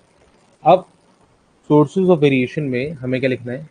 ESS, RSS and TSS। मैंने आपको बताया था अनोवा टेबल का पार्ट नहीं है, तो इसको हम डैश्ड लाइन से लिखते हैं बच्चे, you can put dash line here, right. अब ESS क्या है हमारे पास? B2 square summation small xi square. RSS क्या है? Summation EI square. And TSS क्या है? Summation small yi square. अब एक बात बताओ, इसकी वैल्यू अभी आपने निकाली थी ना, ये था 7/2 का स्क्वायर, दैट इज 49 बाय, एक बार यहाँ पे लिख देते हैं, B2 square into summation small xi square is equals to 49/4 into 2, which is 49/2 which is 24.5। तो इसको हम क्या लिख सकते हैं बच्चे, 24.5, राइट। अब हमने अभी इसकी भी वैल्यू निकाली थी, इसकी वैल्यू क्या आ रही थी बच्चे, 26 आ रही थी, अगर आपको याद हो। और आपको एक और चीज पता है कि TSS is equals to ESS plus RSS. तो आरएसएस अगर मुझे निकालना होगा तो कैसे निकालूंगा, सर टीएसएस माइनस ईएसएस। अब एक बात बताओ, टीएसएस कितना है 26 माइनस ईएसएस कितना है 24.5, आंसर क्या बचेगा 1.5। तो आपको ऐसे वैल्यूज निकालनी है बच्चे, ठीक है। ओके, डिग्रीज ऑफ फ्रीडम हमें पता है कि यहाँ पे k माइनस वन है, k including the intercept k कितना है 2, तो 2 माइनस वन कितना हुआ बच्चे 1, ठीक है। जस्ट सेकेंड, इसको इक्वल टू साइन के साथ पुट कर लेते हैं। फिर यहाँ पे हमें पता है कि ये जो है वो n माइनस के है, n कितना है 3, n कितना है 3 minus 2, so that is also equals to 1, ठीक है। अब यहाँ just give me a second बच्चों, let me put it on silent अब। ओके, अब यहाँ पे हम लिख रहे हैं n minus one which is equals to 3 minus one which is equals to 2। अब जो मीन सम ऑफ स्क्वायर्स है, मैंने आपको बताया था कुछ नहीं करना, ESS by degrees of freedom. Answer कितना आएगा बच्चे 24.5 by 1 which is 24.5 only। RSS by degrees of freedom 1.5 divided by 1 which is 1.5 only। TSS by degrees of freedom हम नहीं लिखते हैं जनरली, तो I am not writing that, right? But if you want to, you can write TSS by degrees of freedom which is 26 by 2 which is 30। अब यहाँ पे ना हमेशा ये वैल्यूज इक्वल नहीं होंगी, यहाँ पे इसलिए इक्वल है क्योंकि डिग्रीज ऑफ फ्रीडम यहाँ पे 1 आ रहा है, इसलिए वैल्यूज इक्वल है ईएसएस और सम ऑफ स्क्वायर्स की value, sorry mean sum of squares and sum of squares की वैल्यू, राइट। बट हमेशा इक्वल नहीं आएंगी, हमेशा डिग्रीज ऑफ फ्रीडम 1 नहीं होगा, राइट। तो यहाँ पे हमने जनरल फॉर्म लिखी है, तो जनरल फॉर्म को मैं एक बार हाईलाइट कर रहा हूँ एंड उसका देन न्यूमेरिकल सॉल्व करके लिखता है, ठीक है। So this is how you need to complete the ANOVA table. Clear है, परफेक्ट। कोई डाउट है बच्चे, anything you want to know, anything you want to understand, ठीक है। अब हम ना एक क्वेश्चन करते हैं, उस क्वेश्चन में डिफरेंट डिफरेंट पार्ट्स हैं, उन पार्ट्स को करते हुए हम आगे जब चलेंगे तो हम सारी चीजें एक बार में क्लियर कर लेंगे। तो write down one question. Suppose करो आपने एक रिग्रेशन लाइन रन कर ली है और आपको रिजल्ट सब पता है। रिजल्ट्स वो लोग यहाँ पे लिख रहे हैं इस फॉर्म में, Y I hat is equals to -66.1058 plus 0.0650 X I. ये आपको रिग्रेशन या एस एन एफ गिवन है बच्चे, क्वेश्चन के अंदर गिवन है। तो आपको बोल रहे इसको मैं एक बार थोड़ा सा क्लियर लिख देता हूँ, 66.1058, राइट। तो आपको क्वेश्चन के अंदर रिग्रेशन लाइन गिवन है विच मीन्स दैट कि ये जो मेरा है वो बीटा वन की वैल्यू आई है, बी वन की रादर, ये मेरी बी टू की वैल्यू आई है, ठीक है। अब बात करते हैं आगे की। उसके बाद वो आपको स्टैंडर्ड एरर बता रहे हैं। याद रखना जो यहाँ लिखूंगा वो बी वन के लिए होंगे, जो यहाँ लिखूंगा वो बी टू के लिए होंगे। स्टैंडर्ड एरर वो लोग कह रहे हैं दिस इज इक्वल टू 10.7509, और यहाँ पे जो स्टैंडर्ड एरर है वो हमें नहीं पता, we need to find that.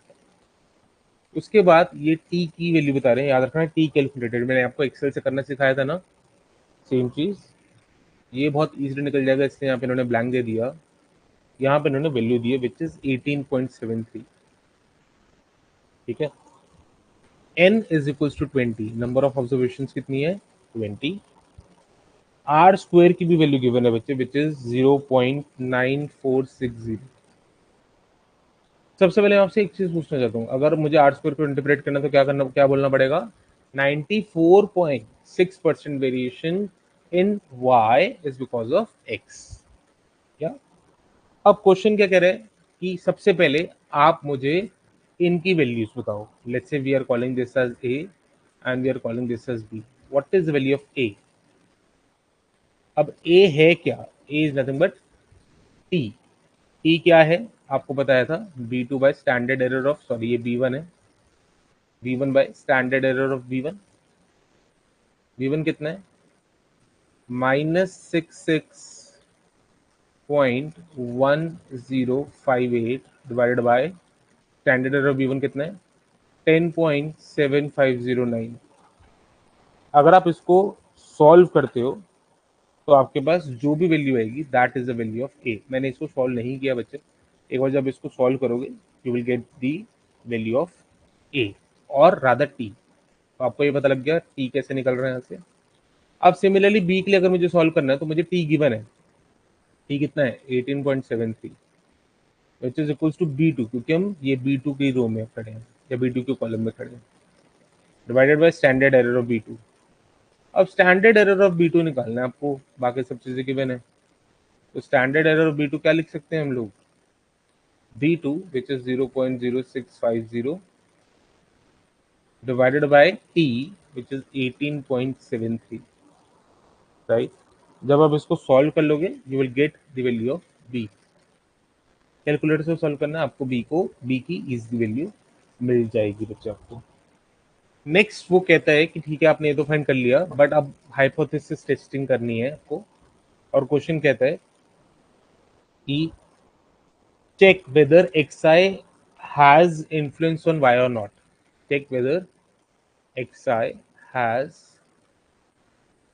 influence on yi or not। ठीक है, अब इसको कैसे चेक करोगे?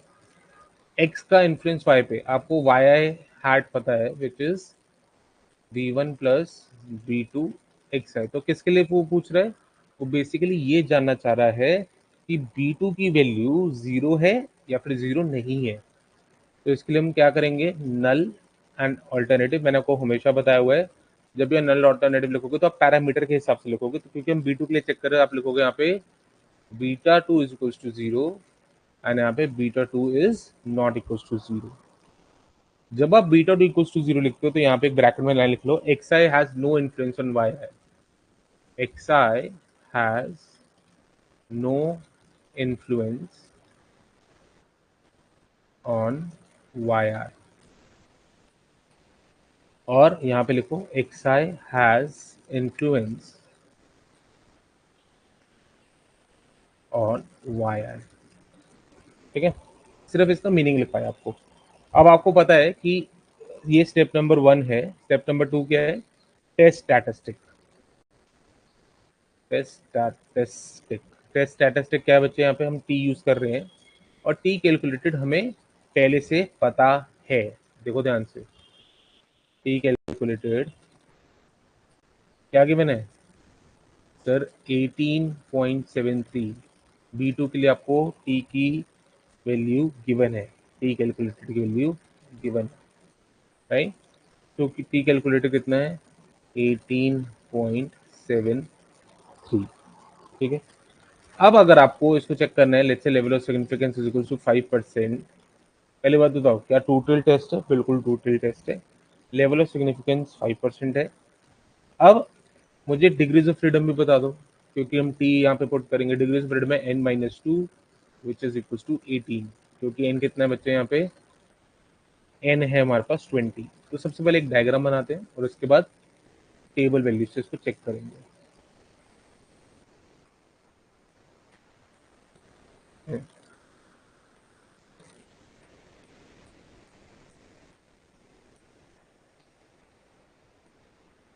टोटल है तो इसको टोटल हम ऐसे लिखते हैं। ये आपको पता है ये डू नॉट रिजेक्ट रीजन है, 1 - अल्फा विच इज 95%। ये रिजेक्शन रीजन है, अल्फा बाई 2। ये भी rejection region alpha by two, but हमें यहाँ पे वैल्यू किसकी चाहिए, t alpha by two comma degrees of freedom which is 18 या n माइनस टू, अभी के लिए लिख देता हूँ। यहाँ पे क्या चाहिए, minus T alpha by two comma n minus two. तो आपको पता है कि आपको टेबल में क्या वैल्यू चेक करनी है, टेबल में आपको डिग्रीज ऑफ फ्रीडम 18 के लिए देखना है और लेवल ऑफ सिग्निफिकेंस 5%, बट आपको अल्फा बाई टू के लिए देखना है विच इज 2.5% के लिए देखना है। क्लियर है? टेबल पे जाएं, बट टेबल ओपन करते हैं।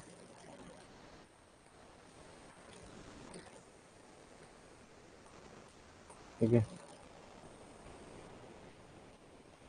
तो सॉरी बच्चे,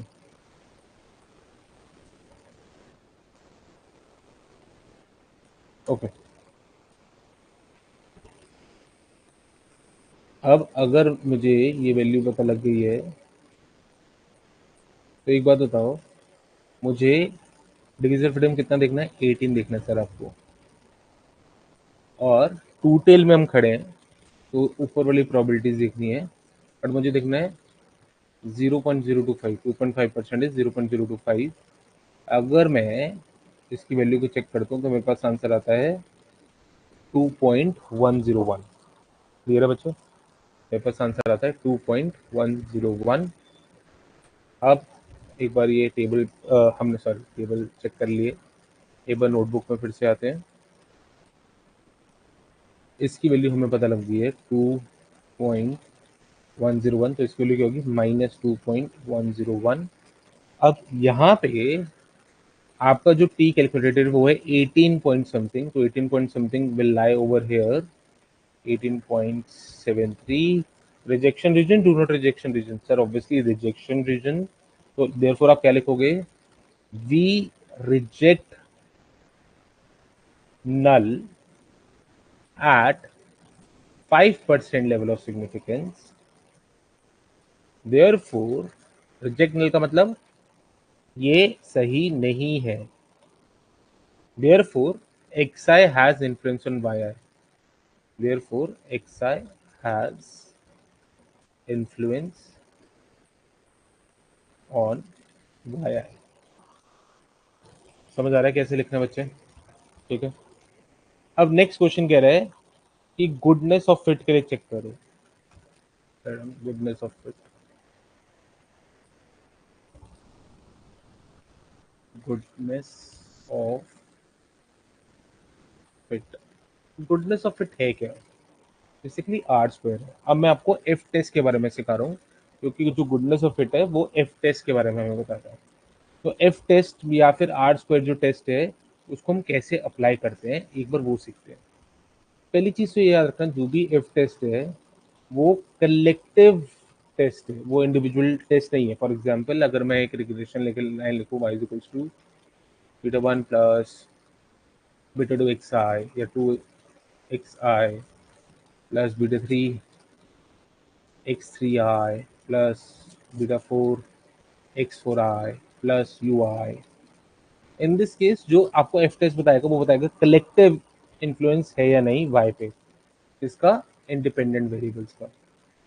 तो बेसिकली हम ये बोल रहे हैं कि अगर मैं नल लिख रहा हूँ तो नल में मैं लिख रहा हूँ कि यहाँ पे r square is equals to zero. R square zero का मतलब क्या, 0% variation in dependent variable is due to independent variables, independent variables। जब कोई वेरिएबल एस लगा यहाँ पे, मतलब सारे कौन कौन से इंडिपेंडेंट वेरिएबल्स है, x2 है, x3 है, x4 है। इसका मतलब क्या कि y में जो भी हमारे इंडिपेंडेंट वेरिएबल्स हमने लिए हैं वो कुछ भी इन्फ्लुएंस नहीं लेके आ पा रहे हैं, 0% वेरिएशन है बिकॉज ऑफ इंडिपेंडेंट वेरिएबल्स। तो in this case should we include all those, the answer is no, right. But हमें यहाँ पे इंडिविजुअल चेकिंग भी करनी है। तो मैं सिर्फ आपको ये बता रहा हूँ कि जब आप एफ टेस्ट कर रहे हो या फिर हाइपोथेसिस आर स्क्वायर के टर्म्स में लिख रहे हो तो वो कलेक्टिव सारे इंडिपेंडेंट वेरिएबल्स को चेक करता है। ऑन द अदर हैंड जब आप टी का यूज करते हो वो स्पेसिफिक वन इंडिपेंडेंट को चेक करता है। फॉर एग्जाम्पल आपने अगर बीटा टू के लिए लिखा था तो वो एक्स टू आई को चेक कर रहा है, अगर आप बीटा थ्री को लिखोगे वो एक्स थ्री आई को चेक कर रहा है, so on and so fourth. तो ये हम चीजें डिस्कस करेंगे बच्चे आगे, जब हम मल्टीपल रिग्रेशन करेंगे। अभी हम बाइनरी रिग्रेशन में, जहां पे हमारे पास जो इक्वेशन है वो एक इंडिपेंडेंट वेरिएबल के साथ है। बट मैंने अभी आपको ये वाली इक्वेशन क्यों लिख के बताई, क्योंकि अगर मुझे एफ टेस्ट को समझना है तो वो कलेक्टिव इंडिपेंडेंट वेरिएबल्स को सबको एक साथ लेके चल रहा है। अब एक चीज बताओ मुझे, अगर यहाँ पे एक ही वेरिएबल है इंडिपेंडेंट, तो क्या जो मुझे टी से आंसर मिलेगा और जो मुझे एफ से आंसर मिलेगा, क्या दोनों सेम नहीं होंगे? सर बिल्कुल सेम होंगे, बिल्कुल सेम होंगे। क्लियर है? ठीक है, इसको मैं अभी के लिए थोड़ा सा इरेज कर रहा हूँ बच्चे, ये सिर्फ समझाने के लिए था।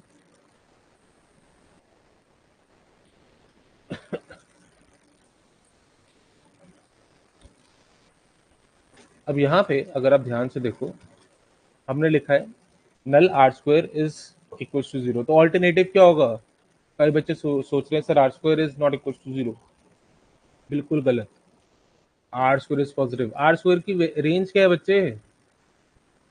सर जीरो से लेके वन तक। तो आर स्क्वायर क्या, अगर आप लिखते हो r square not equal to zero, तो यहाँ पे क्या आप नेगेटिव आर स्क्वायर लिख सकते हो? The answer is no. तो एक्चुअली में ठीक क्या है? Are square is more than zero is right. क्योंकि आपका ऑल्टरनेटिव ये है, तो आप हमेशा कौन सा टेस्ट कर रहे हो? देखो ध्यान से, मोर देन है sir, right tail test. Right tail test कर रहे हैं। कौन सा टेस्ट कर रहे हैं?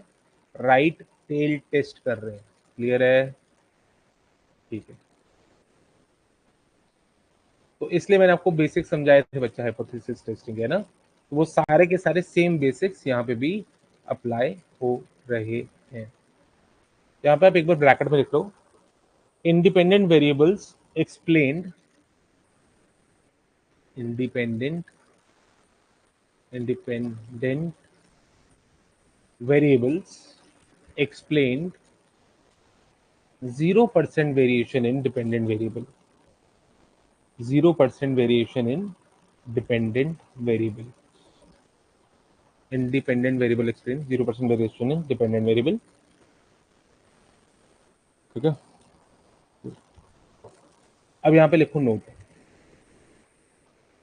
we use f statistics to test for goodness of fit, we use f statistics to test goodness of fit, we use f statistics to test goodness of fit। अब formula का यूज होता है, मैं diagram में थोड़ी देर में आता हूँ। फॉर्मूला का यूज होता है यहाँ पे, जो एफ का फॉर्मूला है, अब एफ का ना जो फॉर्मूला है डिफरेंट जगह में डिफरेंट डिफरेंट जगह से यूज होता है। ये फॉर्मूला अनोवा टेबल से आ रहा है। फॉर्मूला है E S S by degrees of freedom divided by R S S by degrees of freedom. अब देखो ध्यान से, हमने भी अनोवा टेबल किया था right. So E S S by degrees of freedom हमें यहाँ पे गिवन है, R S S by degrees of freedom वो भी हमें गिवन है। ऑल दो वो वहाँ पे हम क्वेश्चन डिफरेंट कर रहे हैं, बट यहाँ पे अगर मुझे एफ का आंसर निकालना होगा तो क्या करूंगा? 24.5 डिवाइडेड बाय 1.5, तो मुझे एफ कैलकुलेटेड दे देगा। क्या दे देगा? F calculated. क्लियर है? ठीक है, सिर्फ ये समझाने के लिए यहाँ पे लेके आया था बच्चे आपको।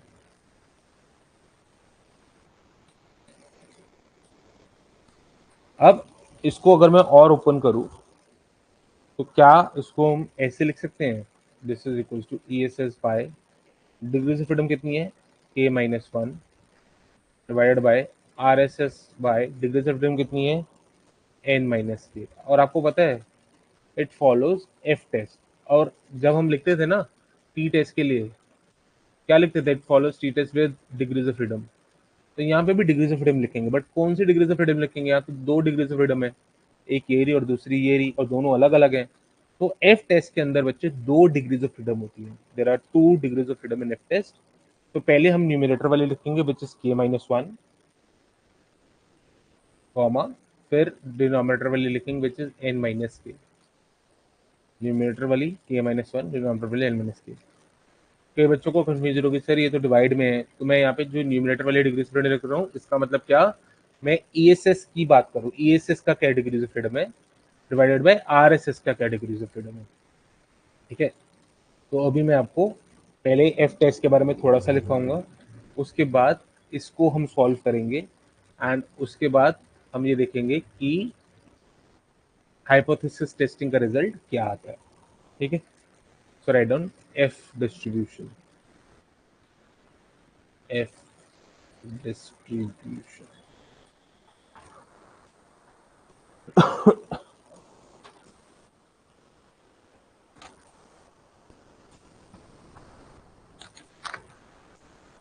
ओके, सबसे पहले इसका ग्राफ बनाएंगे बच्चे। एफ डिस्ट्रीब्यूशन का ग्राफ होता है राइट स्क्यूड। ठीक है, एक बार बना लेते हैं,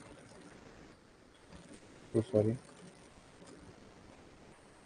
राइट स्क्यूड ग्राफ कैसे होता है, जहां पे टेल राइट साइड में ज्यादा हो। ठीक है, जहां पे टेल राइट साइड में ज्यादा हो, नॉर्मल डिस्ट्रीब्यूशन में इक्वल टेल्स होती है। तो ये राइट स्क्यूड डिस्ट्रीब्यूशन है, और ये स्टार्ट हो रहा है जीरो से लेके इन्फिनिटी तक। जो z थी, जो t था, वो minus infinity two plus infinity, but f start हो रहा है जीरो से लेके इन्फिनाइट तक। और ये right skewed distribution, right skewed distribution है। उसका मतलब क्या है, जहां राइट साइड में टेल ज्यादा आपको नजर आएगी। Right on point number 1, f distribution is skewed towards the right. F distribution is skewed towards right. F distribution is skewed towards right, and it has range from 0 to infinity, and it has range from 0 to infinity. Point number 2 लिखो, as degrees of freedom increases, as degrees of freedom increases, f distribution tend towards normal distribution. f distribution tends towards normal distribution. इसका मतलब क्या, same central limit theorem, कोई भी distribution हो, जब भी degrees of freedom increase होगी, वो नॉर्मल डिस्ट्रीब्यूशन की तरफ टेंड करेगा। तो वही चीज दिखाई हमने। थर्ड, ये एक फॉर्मूला बता रहा हूं आपको, टी स्क्वायर के is equal to F one comma k. ये इंपॉर्टेंट है बच्चे, कभी कभी ना फेज वन में भी पूछ लेते हैं, सिर्फ फॉर्मूला है। तो what is the relationship between T and F, तो ये पूछ लेते हैं। टी स्क्वायर के, और ये कैलकुलेटेड की बात कर रहा हूँ मैं, ये जो भी कैलकुलेटेड की है, यहाँ पे जो भी कैलकुलेशन रहेंगी, right, where K denote degrees of freedom, where K denote degrees of freedom, right, T square के is equals to F one comma K. मैंने आपको क्या बोला, ये हम कैलकुलेटेड वाली बात कर रहे हैं, where k denotes degrees of freedom of this. ठीक है, क्लियर है, okay. Back to that question बच्चे, हम जब एफ डिस्ट्रीब्यूशन लेकर रहे थे, अभी तक हमने क्या लिखा था, हमने यहाँ तक लिख लिया था। अब इसके बाद इसको यहाँ से लिखो, ई एस एस को क्या लिख सकते हैं हम, सर ई एस एस का आपने एक फॉर्मूला लिखवाया था, r square summation small Y I square divided by k minus one, लिखवाया था ना कल, बताया था ना, सारे फॉर्मूले याद करने हैं। ऐसी आर एस एस के लिए क्या लिखवाया था, one minus are square summation Y I square divided by n minus k. अब एक बात बताओ, ये मल्टीप्लीकेशन में ही है, तो ये तो बहुत इजीली कैंसिल हो सकता है। तो इसका आंसर क्या होगा, r square divided by k minus one divided by one minus are square divided by n minus k. It follows f distribution with k minus 1 comma n minus k degrees of freedom. ठीक है, clear है, यहाँ तक चल सकते हैं आगे। ठीक है, मैं ना अभी पेज चेंज नहीं करना चाहता, मैं यहीं पे सॉल्व करना चाहता हूँ, इसी वजह से मैं अभी के लिए थोड़ा सा इसको डिलीट कर रहा हूँ, and I will use this space, right. ये बॉक्स इसलिए बना रहा हूँ क्योंकि मैं अलग से इसको यूज कर रहा हूँ, तो इसके बाद मैं यहाँ पे लिख रहा हूँ। ठीक है, okay. Now what is your are square, are square अभी हमारा क्या आया था जो क्वेश्चन में गिवन था, सर 0.9460 ये क्वेश्चन में गिवन था sir, right. What is the degrees of freedom here? k minus one, k कितना है? 2 minus one is 1, so divided by 1 divided by 1 minus 0.9460 n minus k which is 18, ठीक है। जब आप इसको सॉल्व करोगे आपके पास आंसर आएगा 315.33, 315.33। ये कैलकुलेटेड वाला एफ है, ठीक है। तो एफ कैलकुलेटेड आपका ये आ चुका है। अब बात करते हैं क्रिटिकल वैल्यू की, और उससे पहले मैं आपको ग्राफिकली एक बार वो समझाना चाहता हूँ। याद रखना एफ क्या है? राइट स्क्यूड है। राइट स्क्यूड और राइट टेल में बहुत डिफरेंस है। राइट स्क्यूड का ग्राफ जहाँ पे टेल राइट साइड में लंबी जा रही है, राइट, और लेफ्ट साइड में टेल लंबी नहीं जा रही, राइट स्क्यूड इसको बोलते हैं। और राइट टेल किसको बोलते हैं? जहाँ पे टेल आपका राइट हैंड साइड पे है, हम लेफ्ट हैंड साइड पे कंसिडर नहीं कर रहे। ऐसा पॉसिबल हो सकता है कि आप लेफ्ट हैंड साइड पे टेल ले रहे हो राइट स्क्यूड ग्राफ के लिए, तो यहाँ पे भी टेल आ सकती है डिपेंडिंग अपॉन कि यहाँ पे क्या रहा है। बट यहाँ पे अभी क्योंकि आर स्क्वायर पॉजिटिव है तो उसको हम नेगेटिव नहीं ले सकते हैं, या फिर उसको हमने लेफ्ट स्क्यूड नहीं लिया, लेफ्ट टेल नहीं लिया है। बट मैं आपको ये सिर्फ बता रहा हूँ कि वो पॉसिबल है। तो there is a difference between right skewed. Right skewed का मतलब क्या है? जहाँ पे टेल राइट हैंड साइड पे जा रही है, और राइट टेल का मतलब क्या है? जहाँ पे हम critical value right hand side पे ले रहे हैं, ठीक है। ओके, तो यहाँ पे हमें क्या देखना है? क्योंकि ये जो एरिया है ये 1 माइनस अल्फा है, ये तो हम सबको पता है। डू नॉट रिजेक्ट एरिया, ये रिजेक्शन एरिया है। यहाँ पे हमें एफ अल्फा देखना है, क्योंकि वन टेल है तो अल्फा ही देखेंगे। तो हमारा डिग्रीज ऑफ फ्रीडम कितना है? K minus one, comma next degrees of freedom कितना है? एन माइनस के। एक कम करते हैं 5% के लिए चेक करते हैं, राइट। या फिर एक कम करते हैं, थोड़ा सा परसेंटेज को चेंज करते हैं। Let us check for 1%। Although सब अब जब भी आप टेबल देखोगे ना, आप सारी वैल्यूज एक साथ देख पाओगे। 1% का मतलब क्या है? We need to check for 0.01, 1% level of significance, to remember that, ठीक है। ओके, यहाँ पे हम लोग अब पहले टेबल वैल्यू चेक करेंगे। कैलकुलेटेड वैल्यू है हमारे पास, उसके बाद देखेंगे रिजेक्ट करना है या फिर डू नॉट रिजेक्ट करना है। तो ओपन दैट टेबल, बच्चे ओपन दैट स्टैटिस्टिकल टेबल।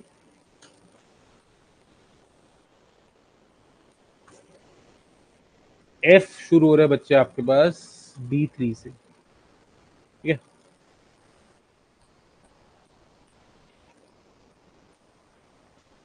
तो मैं आपको एक बार ये वैल्यूज देखना बता देता हूँ। ये चीज़ तो आपको यहाँ से पता लग रहा है। एरिया 5% के लिए ये गिवन है, तो ये रहा पूरा 5%, ठीक है। तो ये वैल्यू आपको वैल्यू दे रहा है राइट हैंड साइड में।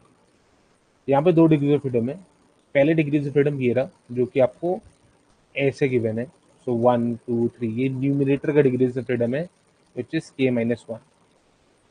सेकंड डिग्री ऑफ फ्रीडम ये रहा, ये डिनोमिनेटर का डिग्री ऑफ फ्रीडम है, विच इज n-2। k-1 कितना था सर? 1 था हमारे केस में, क्योंकि 2 - 1 1।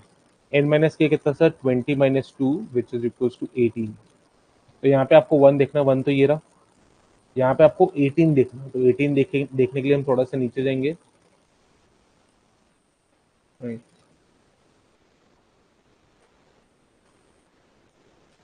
जस्ट तो यहाँ से यू कैन सी 18, और यहाँ पे नहीं है, ये राइटिंग। थोड़ा सा इसको बड़ा कर देता हूँ। तो ये रहा 18, नेक्स्ट पेज पे, नेक्स्ट टू नेक्स्ट पेज पे रादर, ये रहा 1। प्रोबेबिलिटी हमने क्या ली है? 0.01, ये रही 0.01। हमारा जो आंसर है वो है 8.29। थोड़ा सा इसको और बड़ा कर देते हैं। ये 1 का ही रो है, 1 का ही कॉलम है, ये 18 का रो है। तो हमारे पास जो आंसर है वो है 18, सॉरी 8.29, ठीक है।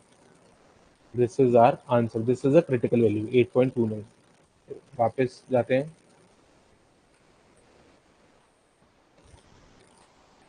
अब ये जो है हमारे पास ये है 8.29,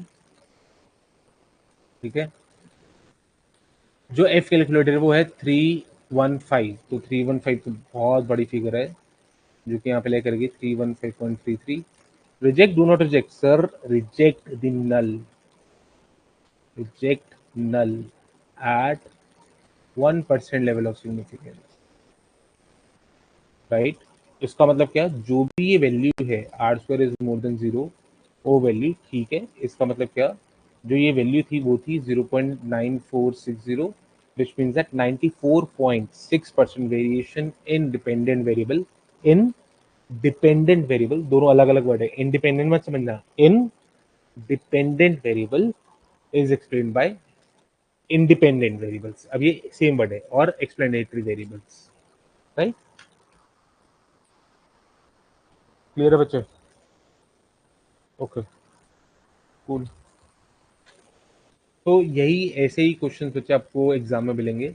इसके अंदर ये बेसिकली अगर इतना बड़ा क्वेश्चन आएगा तो वो फेज 2 में आएगा बच्चे, फेज 1 में इतना बड़ा क्वेश्चन नहीं आएगा। आपको पता है फेज 2 में एक जो फेज 1 में ऑब्जेक्टिव टाइप क्वेश्चन हो जाते हैं, फेज 2 में पूरा रिटन क्वेश्चन आएंगे। नेक्स्ट स्टेप्स क्या होंगे, नेक्स्ट स्टेप्स में मैं आपको कुछ न्यूमेरिकल्स दूंगा, आपको वो सॉल्व करने, I will upload the sheet, ठीक है, उसको आपको सॉल्व करना है ढंग से, एंड देन हम लोग नेक्स्ट टॉपिक शुरू करेंगे बच्चे नेक्स्ट क्लास में, ठीक है। नेक्स्ट क्लास है कब, टुमारो एट 4 PM, ठीक है। मीनवाइल अगर आपको कोई भी डाउट होगा please reach out to me, और आप अपने डाउट्स यहाँ पे भी मेरे से पूछ सकते हैं बच्चे। Keep smiling, keep laughing, and I'll meet you tomorrow at 4 बजे। Take care, bye.